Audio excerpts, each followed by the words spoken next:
الله ربي والإسلام ديني ومحمدا رسول الله. Assalamualaikum warahmatullahi wabarakatuh.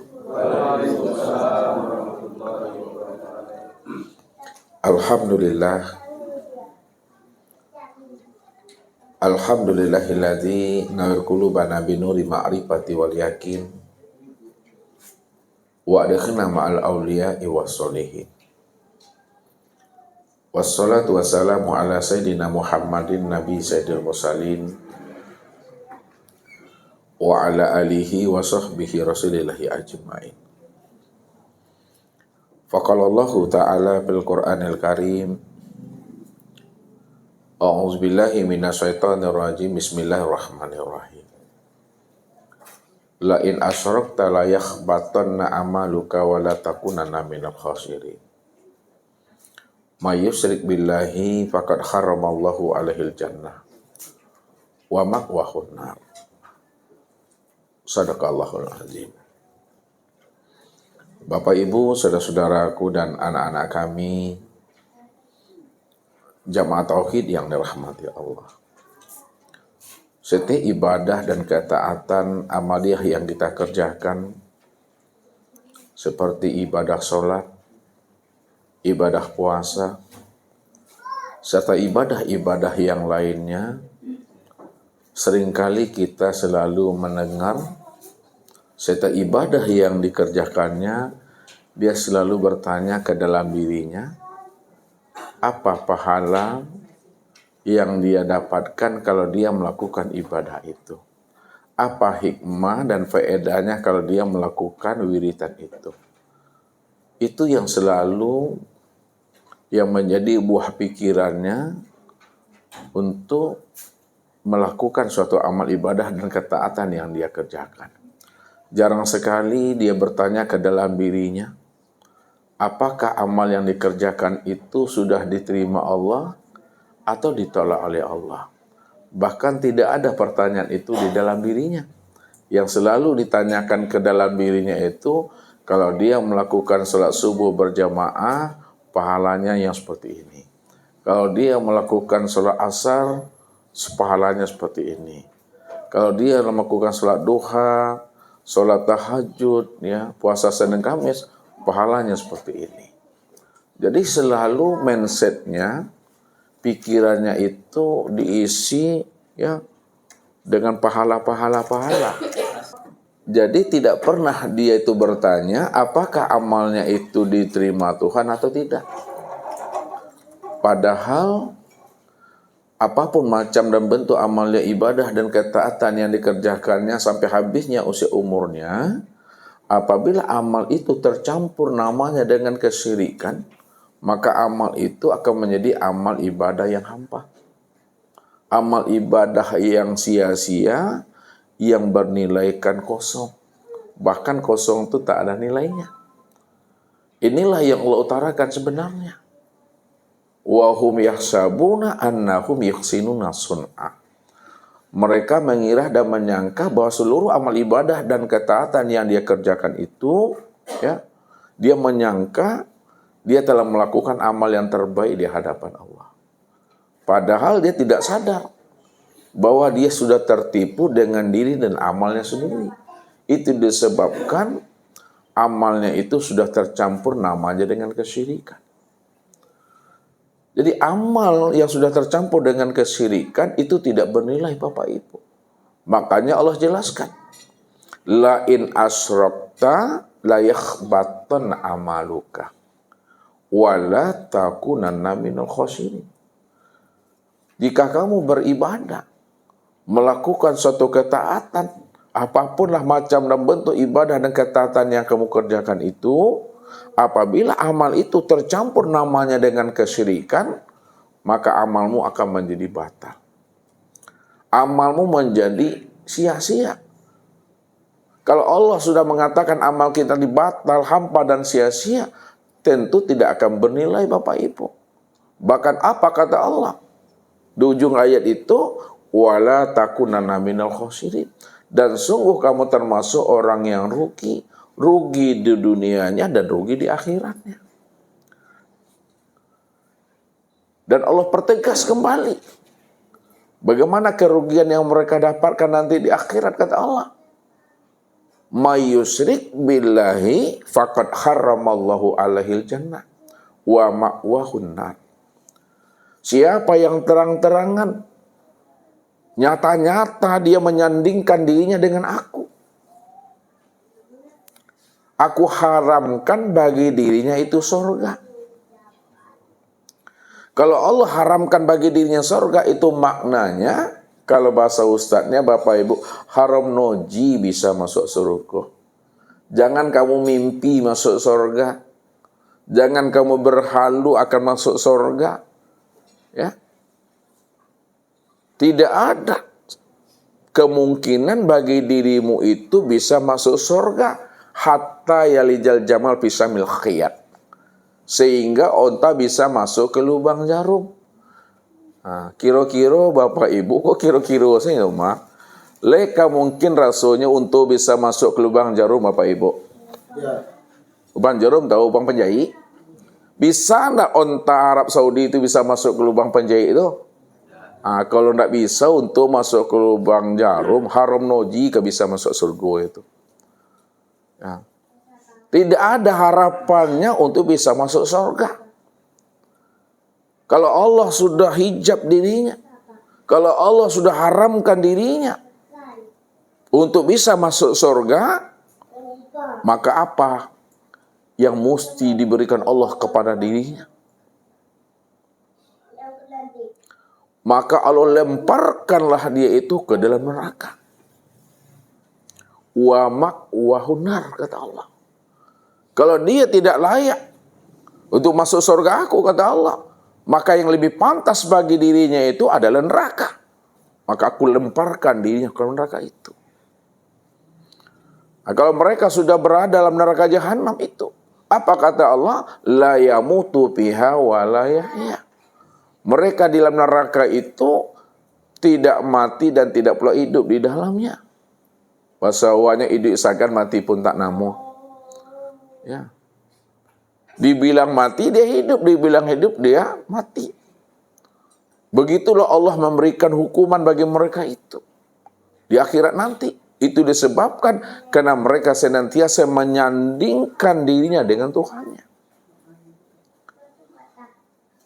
Maka bagaimana supaya ibadah kita ini tidak terkena namanya syirik? Bagaimana ketaatan kita ini tidak tercampur namanya dengan kesyirikan? Supaya ibadah kita benar-benar murni kepada Allah. Maka ini yang mesti kita pahami. Dari setiap amal ibadah yang kita lakukan itu.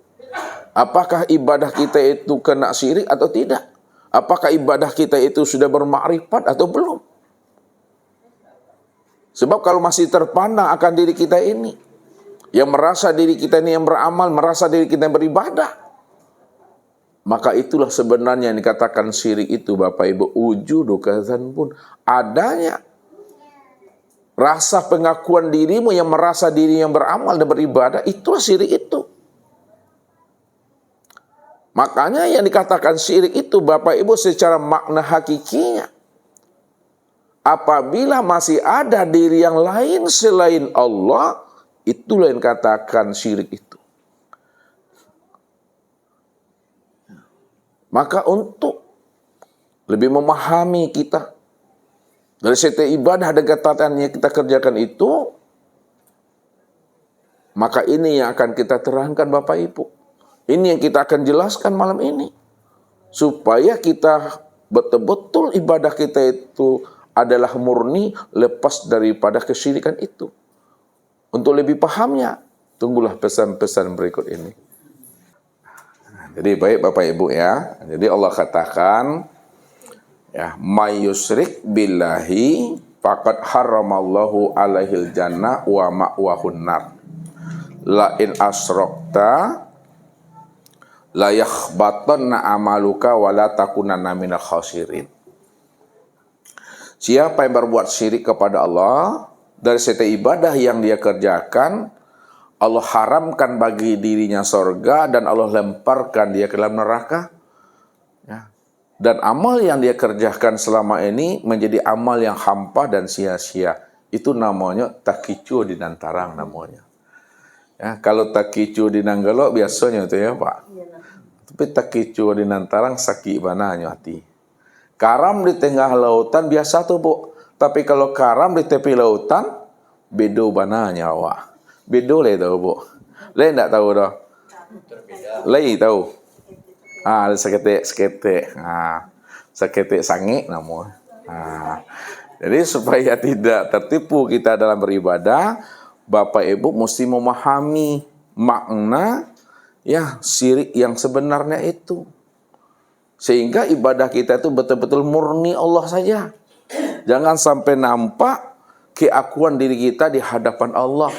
Bahkan syirik yang sejati itu apabila Bapak Ibu masih menyaksikan Allah, apabila Bapak Ibu masih memandang Allah, syirik itu. Di mana letaknya kalau Bapak Ibu memandang Allah, menyaksikan Allah, hukumnya syirik? Karena masih ada dua diri, masih ada dua wujud. Ada diri yang memandang, ada pula diri yang dipandang.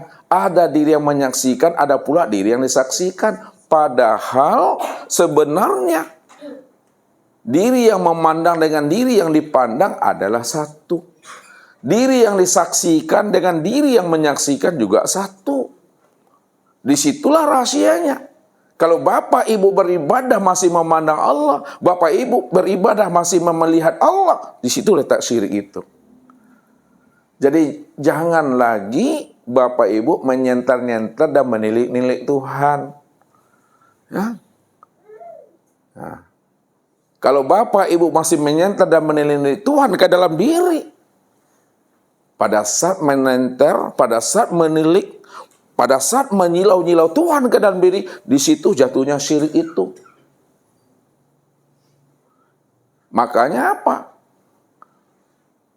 Kita mesti pahami makna syirik itu yang sebenarnya, sehingga tidak ada diri yang lain lagi, hanya Allah saja semata-mata secara mutlak Bapak Ibu.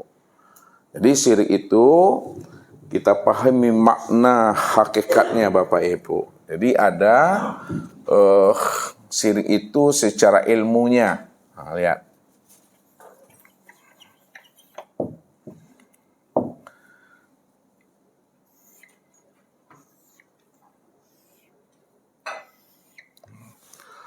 Pertama, syirik secara ilmu syariat.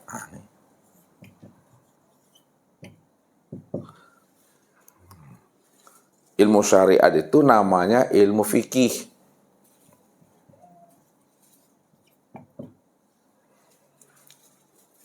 Yang kedua, syirik dalam ilmu thariqat. Ilmu thariqat itu disebut namanya ilmu tasawuf. Dan yang ketiga, syirik dalam ilmu hakikat. Ilmu hakikat itu yang sebenarnya ilmu tauhid. Jadi dalam setiap ibadah, dalam setiap amalan, jangan kita kena syirik. Baik itu syirik secara syariat, syirik secara thariqat, dan syirik secara hakikat. Nah, kita lihat dulu satu-satunya. Syirik secara ilmu syariat fikih, ini yang dikenal namanya dengan syirik jali. Jali itu bahasa awaknya nyatu. Ya. Jali bisa dilihat tuh, bisa dipegang, bisa diawai, bisa diresek, bisa dikakuk tuh. Mana yang syirik jali, yang nyata, yang jelas, bisa dipandang, bisa dilihat, bisa diresek, bisa diawai. Syirik jali itu Bapak Ibu betul-betul nyata dia pada perbuatan tubuh kita ini. Nah, nih. Jadi syirik jali ini nyata pada perbuatan tubuh. Apa maknanya syirik jali itu nyata pada perbuatan tubuh? Maknanya secara hakikatnya, secara hakikinya, apabila masih ada sebesar zarah, perbuatan kita, perbuatan makhluk, perbuatan hamba yang merasa dirinya yang berbuat, itulah yang dikatakan namanya syirik jali itu. Padahal diri Bapak Ibu ini tidak pernah ada di hadapan Allah. Buktinya, tidak pernah ada di hadapan Allah itu pada saat azan dikumandangkan oleh muazin, yaitu pada lafaz hayya 'alas shalah. Apa jawabannya? La haula wala quwata illa billah. Mari salat. Mari besarkan Allah, mari agungkan Allah, mari melangkah ke masjid. Maka kita mengatakan la haula wala quwata illa billah, ya Allah. Tidak ada kuasaku ya Allah. Tidak ada kehendakku ya Allah. Untuk bisa mendirikan ibadah sholat ya Allah. Untuk bisa datang ke surau ya Allah. Kalau bukan karena kudrat dan iradatmu ya Allah. Itulah ucapan yang mesti keluar dari lisan kita ini. Kulima la haula wala quwata illa billah. Kita selalu melafazkan kelima itu, selalu kita menyebutnya, tapi kita tidak pernah tahu makna di balik yang kita sebut. Ya. Bertolak belakang antara ucapan dengan perbuatan kita. Ya. Apa yang kita sebut tidak sesuai dengan apa yang kita perbuat sebenar-benarnya. Sekarang Ustaz mau nanya sama ibu-ibu ini. La haula wala quwata, apa artinya ibu? Tidak ada daya dan upaya illa bila kecuali dengan Allah. Sekarang kita coba bahas ini dulu. La haula wala quwata illa billah. Tidak ada daya dan upaya. Tidak ada kudrat dan iradatku, melainkan kudrat iradat Allah. Mana yang la haula wala quwata pada diri Bapak Ibu, dan mana yang ilah billah pada diri Bapak Ibu. Yang dikatakan la haula wala quwata pada diri Bapak Ibu, itulah yang disebut namanya dengan tubuh. Tubuh inilah yang la haula wala quwata itu. Tubuh ini adalah tiada wujud. Kalaulah tubuh ini adalah tiada wujud, maka tubuh ini adalah tiada hidup. Kalaulah tubuh ini tiada hidup, maka sesungguhnya diri kita ini adalah mati. Diri kita ini hanya kesing saja. Ya. Cangkangnya sajunya Bapak Ibu. Makanya sesungguhnya diri kita ini ya hakikatnya adalah tiada. Hakikatnya adalah mati. Hakikatnya adalah tuli. Hakikatnya adalah buta. Hakikatnya adalah bisu. Hakikatnya adalah bodoh. Hakikatnya adalah lemah. Hakikatnya adalah papa. Inilah yang diri la haula wala quwata itu. Ya, yang disebut namanya a'yan kharjiyah namanya nih.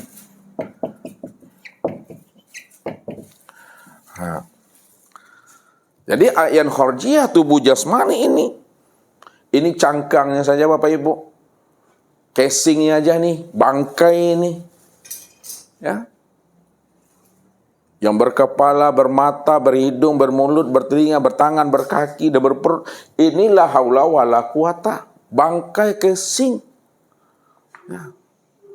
Lalu mana yang ilah billah pada diri? Yang ilah billah pada diri itu yang ruh. Itu yang ruh. Ruh itulah yang disebut namanya sifat ma'ani. Tempat memandang nyatanya sifat Allah tuh. Ya, nih. Ruh ini tempat memandang nyatanya sifat Allah yang disebut namanya sifat ma'ani. Ada berapa tuh? 7. Nah, itu sama. Apa lagi? Basar. Apa lagi? Kalam. Apa lagi? Ilmu. Apa lagi? Kudorat. Apa lagi? Iradat. Apa lagi? Ayat. Itulah. Jadi ruh inilah tempat memandang nyatanya sifat Allah. Sama, basar, kalam, ilmu, kuda, iradat, dan hayat. Karena ruh itu tempat memandang nyatanya sifat Allah yang 7. Disitulah dikenal, disitulah disebut bahwa ruh itu adalah rahasia ilahi, rahasia Allah. Wa yas'alunaka 'anir ruh quli ruh min amri rabbi wa ma utitu minal ilmi illa qalila. Mereka bertanya kepada engkau hai Muhammad tentang ruh, katakan hai Muhammad bahwa ruh itu rahasiaku. Rahasia tempat memandang nyatanya sifat-sifat aku. Sifat samaku, basarku, kalamku, ilmuku, kodratku, iradatku, dan hayatku. Makna hakikinya. Karena sifat itu tiada lain adalah dirinya Tuhan. Maka makna hakikat sebenarnya dari ayat itu, apabila mereka bertanya kepada engkau hai Muhammad tentang ruh, katakan hai Muhammad, sesungguhnya ruh itu adalah aku. Itulah makna ilah bila itu, Bapak Ibu. Disinilah Allah mengajarkan kita, membimbing dan menuntun kita dengan sebuah pertanyaan. Wa fi anfusikum afala tubsirun.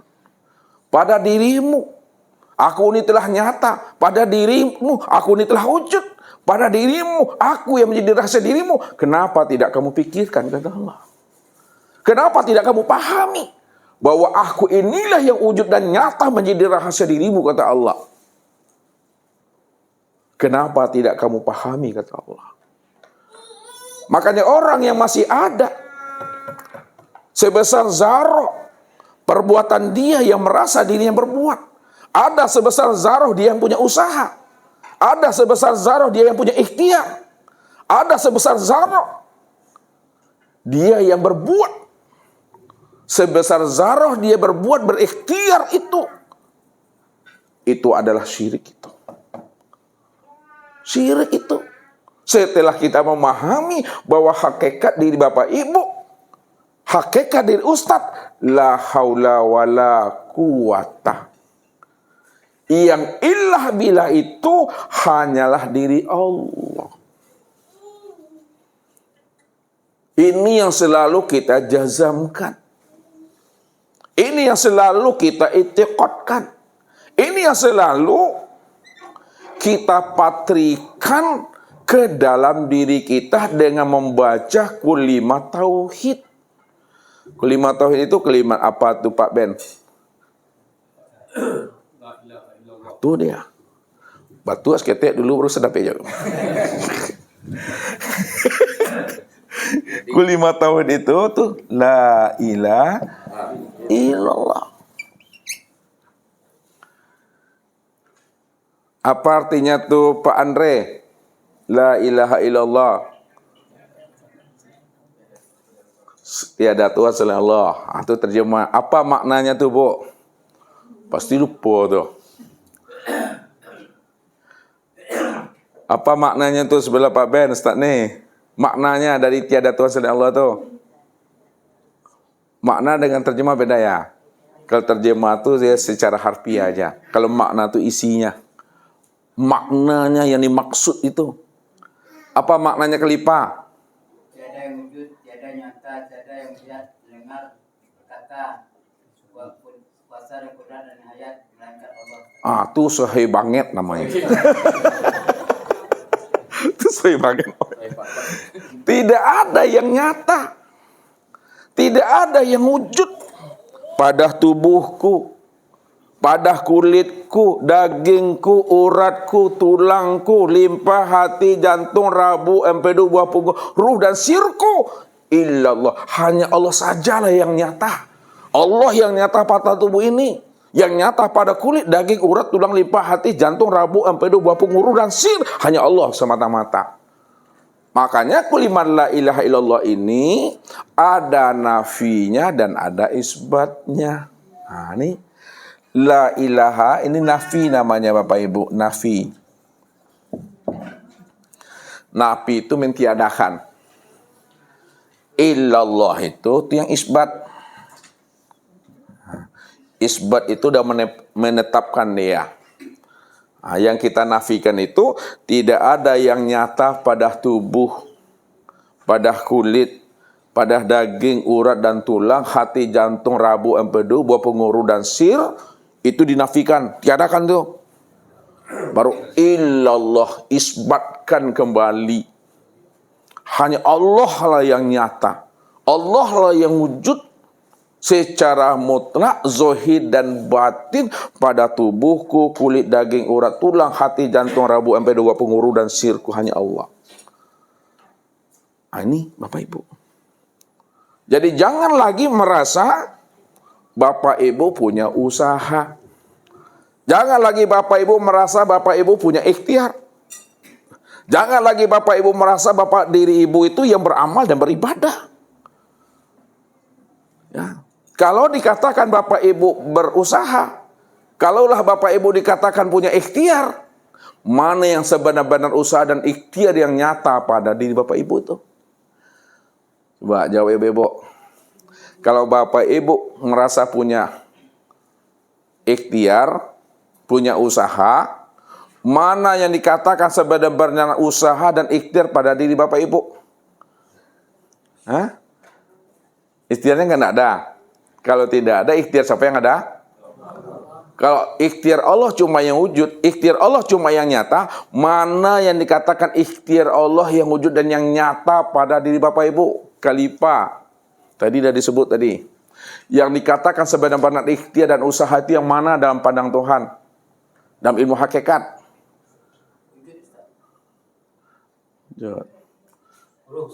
Hah? Roh. Kalau gitu, banyak ulama tauhid rubani berbeda nih ya. Pak Edi, yang dikatakan usaha itu yang mana? Yang dikatakan ikhtiar itu yang mana?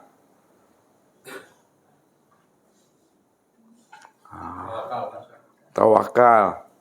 Pak Ardi, kameramen. Napas, Pak. Oh, napas. Kalau Ibu, angok. Anda. Lihat. Ini kita masuk ke ranah hakikat nih. Yang saya tanyakan hakikat. Bahwa diri Bapak Ibu tadi apa? La haula wala quwata illa billah. Apa artinya tuh ya Pak? Ulang lagi. Illa billah. Kecuali Allah. Berarti kita tidak punya usaha dan tidak punya ikhtiar. Kita tidak punya daya dan upaya.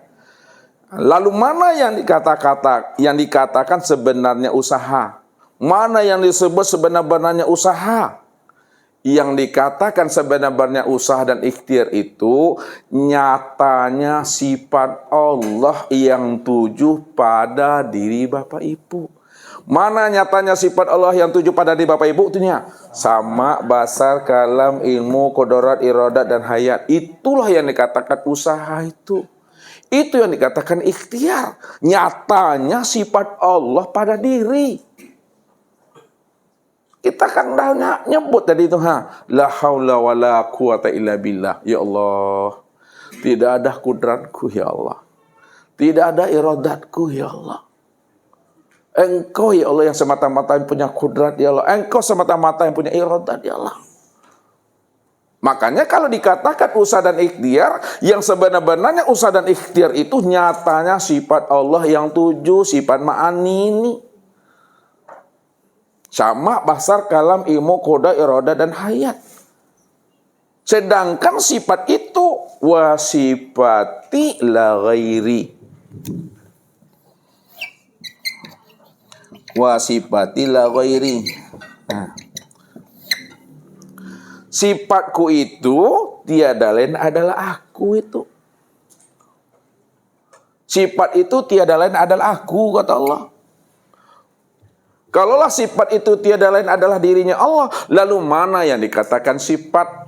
Pak Sudir, yang dikatakan sifat yang mana Pak Sudir? Oh, sifat tubuh. Benar salahnya. Pak Erik, mana yang katakan sifat? Roh. Pak Ben, mana yang katakan sifat? Ini meranah ke sini. Wa sifati la ghairi. Sifatku itu tiada lain adalah aku. Lalu mana yang dikatakan sifat sebenarnya? Hah? Lihat do yang tidak dapat. Yang dikatakan sifat itu adalah zat yang disifati. Ya. Oh. Yang dikatakan sifat itu adalah zat yang disifati. Kalaulah sifat itu adalah zat yang disifati, maka sifat itulah sebenar-benarnya zat. Nah, ini ilmunya. Ya, supaya Bapak Ibu tak bingung.